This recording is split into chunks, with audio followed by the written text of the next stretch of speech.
દરવાજો બંધ કરી. બોલો ને હુકમ કરો. કહેવાનું એ છે આમાં તમે આમાં ફરિયાદ એક નાખેલી છે હા છે ને રત્ન છે ને. એને આમાં શું તકલીફ છે એ કયો હોય. મારે કોઈ તકલીફ નથી. એ મારા બેટા એકને ગોળ ને એકને ખોડ કરાવો બરોબર છે. કોણ? આ રે ઈ અધિકારી. બરોબર.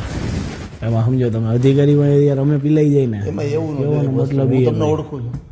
નથી આપણે તમે એકબીજાના મહિલા છીએ. નહીં ત્યાં તમારું ક્યાંય નામ લખ્યું છે નહીં. અને દાખલા તરીકે આપણે એકબીજાને ઓળખતા હોય હું તમને કરું તો વાત જુદી. પણ આ લોકો જે પ્રકારે ત્યાં બીજાના સામાન્ય ઓટો કાઢ્યો હોય, સામાન્ય બાથરૂમ હોય, થોડું ઘણું ખેંચી લીધું હોય બરાબર છે, એને એ લોકો ડિસ્ટર્બ કરે બરાબર. આ તો એટલે 2-3 જણાનું અહીંયા આવી રીતે થયું ને એટલે પછી એમાંથી એક જણાએ મને કીધું મને કે રવિરત્ન પાર્કમાં જ આવું રહેણાંક મકાનની અંદર આવડું મોટું કંઈ ખડકાઈ ગયું છે તો કે અધિકારીઓ અહીંયા કેમ પગલાં નથી લેતા ભાઈ? કેમ તો લાવો વિગત ફોટા સહિત નાખો કીધું મારામાં, હમણાં કહી દઉં કીધું એને. હવે આમાં આપણે ફરિયાદ નું શું કરશો? તમે કહો નિકાલ તમારે કરવાનો હોય, તમે કેમ કહો એમ હાલો જી છે હું તમને ચોખ્ખો મારી વાત આપણે જો ભાઈ એક વસ્તુ તને કરીએ કે હું ફોલોઅપ નહીં લેવાનું. ફોલોઅપ એટલે શું ખબર છે કે ભાઈ આમાં શું થયું ને હવે શું કરવાનું છે એ એટલું હું કરી શકું આમાં. અમે પટેલ છીએ એમ? હા તમે કયો ને હાલો પૂરું કરી દે. હું 2 લીટી લખી દઉં ભાઈ મને આ ફરિયાદ સંદર્ભમાં મને સંતોષકારક જવાબ મળી ગયેલ છે બસ પૂરો. પૂરો હા બસ તમે કયો હાલો તો હું કરું. સાદા કાગળમાં તમે કયો ને તમે કયો પૂરું કરી દો. મારે કહેવાનું તમારો વિષય છે મારે કહેવાનું તમને બોલો. તમારે કહેવાનું હોય હવે આમાં બરોબર.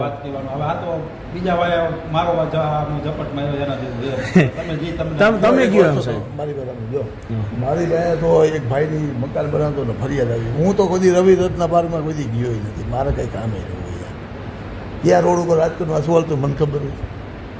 એટલે હું તમને જ કહો કઈ રીતના તમે કયો એમ કરી એનો હું કરી દઉં હાલો પૂરું. મારી કોઈ નાડ નથી. તમે કયો હાલો કયો તમે કયો એટલે હું કરી દઉં પૂરું. હું અહીંયા જઈને 2 લીટી રાખી દઈ આની અંદર મને સંતોષકારક જવાબ મળી ગયેલો હોય બસ. મળેલ છે એટલે મારે કોઈ કાર્યવાહી આમાં કરવાની થતી નથી. બસ સાદા કાગળ ઉપર 4 હા બસ હા બસ હા એટલું બસ. એટલે તમે મને કયો હવે કઈ રીતનું હું કરું હાલો તમે બોલો એટલે એ પ્રમાણે આપણને ખબર પડે સાહેબ. વિષય તમારો મારી વાત તમે મારી આજે અમે તમારી પાસે આવ્યા છીએ સાહેબ બરોબર હે. અમે એક આશા લઈને આવ્યા છીએ તમને ચોખ્ખોટ જ કહો. મને કોઈને નુકસાન કોઈનું થાય મને પોતાનો આ તો અનાયાસે થઈ ગયું ને તમે આપણે ઓળખતા નથી મારી બધા. આ તો મારા અધિકારીને કેવું હતું આ કઈ શું ભાઈ તમારા હગા થાય છે આનું તમે હલાવો છો અને ઓલાએ ખાલી તમને આવા બિલ્ડિંગ તો જો હું તમને આપી તમે ખાલી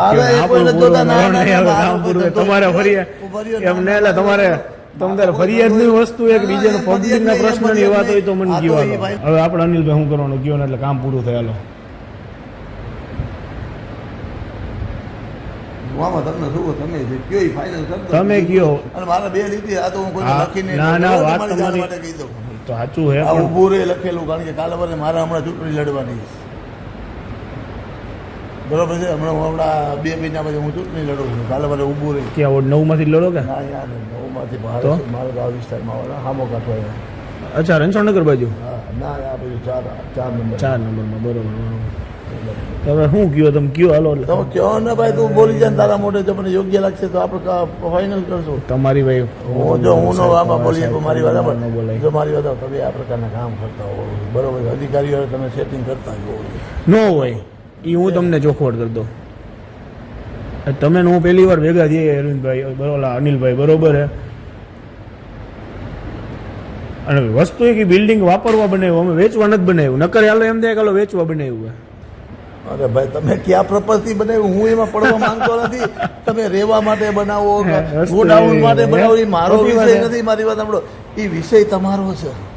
તમે તમારા મોઢે બોલો ને જો મને યોગ્ય લાગશે તો પૂરું કરી આજે હું એ લખી દે હાલો બોલી જાઓ તમારા મોઢે હાલો મને યોગ્ય લાગશે તો તમારું જો ભાઈ તમારી પ્રિમાઇસી છે તમારી જગ્યાએ તમને ખબર હોય અહીંયા બરોબર છે 3નું કરી દે હાલો પૂરું કરી દો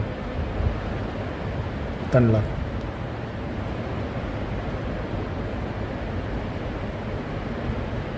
તમે તમારી રીતે જોઈ લ્યો અને મને કોઈ ઉતામળ નથી. રેડી હાલો બરોબર હા પાકું. કાંઈ વાંધો તમને ફોન તમે અમે કીધું એટલે અમને ખબર તો પડે કઈ હું કેવું તમને હવે. થોડું ઘણું તમારું માની રાખજો. હા વાંધો પાકું. ભલે હાલો મળીએ. એઆઈ જનરેટેડ વિડીયો છે એની હું કોઈ પુષ્ટિ કરતો નથી, મારી વાત સાંભળી લ્યો. અને આ એક મને બદનામ કરવાનું કાવતરું છે મારા હરીફોનું, રાજકીય હરીફોનું, બરોબર છે. અને જે વિડીયો વાયરલ થયો છે, બરોબર છે, એના વિશે સાયબર ક્રાઇમમાં અરજી કરવાનો છો આ બાબતે. હવે એ ત્યાં પછી એના શું પગલાં લેવા એ સાયબર ક્રાઇમ નક્કી કરશે. એક વિડીયોમાં જે તત્કાલીન સમયે 7-8 વર્ષ પહેલાં મારી ઉઘરાણી થઈ એની વાત છે, બરોબર. બીજે વિડીયોમાં એ પ્રકારની કોઈ મેં વાત કરી નથી, અને કદાચ મારા અવાજ આરે છેડા કર્યા હોય એવું મને લાગે છે એઆઈના માધ્યમથી. નહીં, મારી વાત મેં કોઈ જાતની અરજી ખેંચી નથી. તત્કાલીન એક વસ્તુ તમને કહી દઉં, ત્યારે રાજકોટ મહાનગરપાલિકામાં ટીઆરપી ઝોન બન્યો એટલે ગરીબ માણસોને મકાન બનાવવા હોય તો એને બનાવવા દેતા નથી.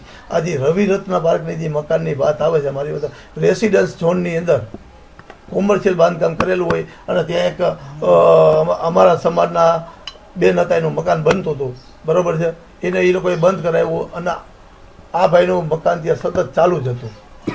તમે તેમાં અરજી કરી હતી માંગુ છું તેવી વાત છે? નહીં, પૈસાની વાત નથી કરી. એક વસ્તુ કહી દઉં કે મારી પાસે આવ્યા હતા કાલિલભાઈ જીવાનું છે, એટલે મેં કીધું ભાઈ આમાં મારા પછી એની અંદર અવાજમાં શું છેડા કર્યા હોય મને પોતાના આઈડિયા નથી કે ના. એ ભાઈ આવ્યા હતા એને, પણ આ વિડીયો જૂનો છે એટલે એ ભાઈનો જોઈએ ઓળખી જાઉં. તો આવો તો આમાં ધંધાદારી હોય ને ભાઈ, ધંધાદારી હોય, પોલિટિકલ હોય. ભાઈ અત્યારે ચૂંટણી આવે તમને ખબર છે, ટિકિટની વાત આવે. તમને ટિકિટ મળવાની છે? મારા ટિકિટમાં આ વિસ્તારમાં અનુસૂચિત જાતિ SC ની અનામત આવી, બરોબર છે. મારામાં વિશેષ કાર્યકર્તા છે, સાયબર ક્રાઇમમાં અરજી આપવાનો છું કે ભાઈ આમાં દૂધ ને પાણી કરી નાખે. જ્યારે આ વિડીયો વાયરલ થાય ત્યારે હોય ને કે લગાવ મને ભગવાન જો મને ખબર છે કે આ વિડીયો આ પ્રકારે વાયરલ થવાના. હા તો લાવો વિડીયો બતાવો, પ્રૂફ બતાવો. નહીં, મારી વાત એક પણ અધિકારીને કોઈ પણ દાખલા તરીકે કર્યું હોય તો મારી વાત સાંભળી મારી વિરુદ્ધમાં એ લોકોએ ફરજમાં રૂકાવટનો મારો વિડીયો વાયરલ કરે અથવા ત્યાં વિજિલન્સની વ્યવસ્થા છે એવું તો કંઈ. એક વસ્તુ તમને કહી દઉં, હું માનતો નથી, પણ તત્કાલીન સમયે જે બનાવ બન્યા ને પૂર્વ ટીપીઓ સાગરિયા સાહેબમાં એ સમયે ઘણું થયું છે. અત્યારે હાલની મને સ્થિતિ કાંઈ ખબર નથી. ત્યારની વાત છે ને, સાગરિયા જેલમાં, સાગરિયા સહિતના અનેક પ્રકારના લોકો જેલમાં ગયા છે, બરોબર. એ જૂની વાત છે. એટલે હું કોઈ અત્યારે આ બાબતની કોઈ પુષ્ટિ કરતો નથી.